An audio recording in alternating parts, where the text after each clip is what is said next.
Nu ko, laiks otrajam vai dienas grāmatai. Un šoreiz būtu par 2 dienām, jo vakardien kaut kā nesanāca laika. Vakardien bija tāda pamatīga biroja diena. Nosēdējos studijā ar visādiem maziem sīkumiņiem, kas ir jāpiestrādā, jāatstrādā un jāņemās, kā jau parasti. Savukārt šodien ārā laiks pirmkārtām ir skaistāks un jaukāks, un tas ir labi, jo šodien paspēju no rīta jau aizstaigāt uz Forum Cinemās, kur apskatījāmies, kā darbosies visi kinoautomātu sistēma, kas, starp citu, būs pēdējā maija nedēļā otrdien, trešdien.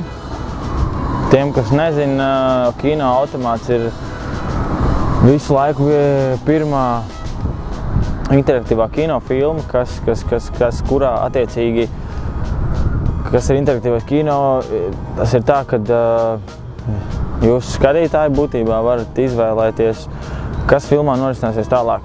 Filmās būs vietas, kurās apstāsies, jums būs balsošanas podziņas, varēsiet nobalsot par to, kas tālāk notiksies filmā, un būtībā jūs veidosiet filmu, kā viņa tālāk attiecīgi veidojās un notiek.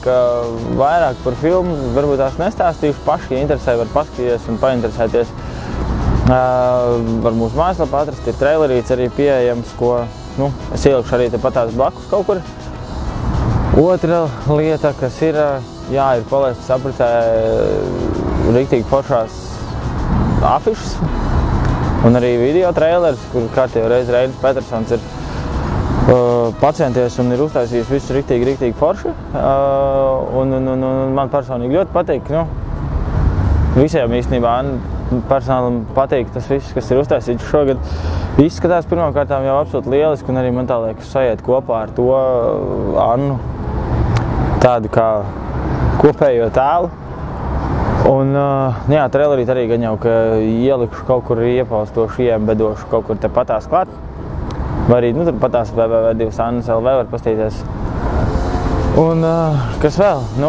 Šodien būtībā tā diena bišku īsāka, saulaināka, vajadzētu aiziet mājās un atpūsties arī no visas kaut kādas lietas pašām padarīt, bet, šobrīd es saku, jo vairāk viss iet priekšā interesantāk liekas, foršāk un izskatās, ka šogad festivāls būs absolūti lielisks. Bet būtībā pēdējā maija nedēļa un tad arī viss ies kārtīgi gaisā. Šobrīd man patīk. Jums gan jau arī. Čau!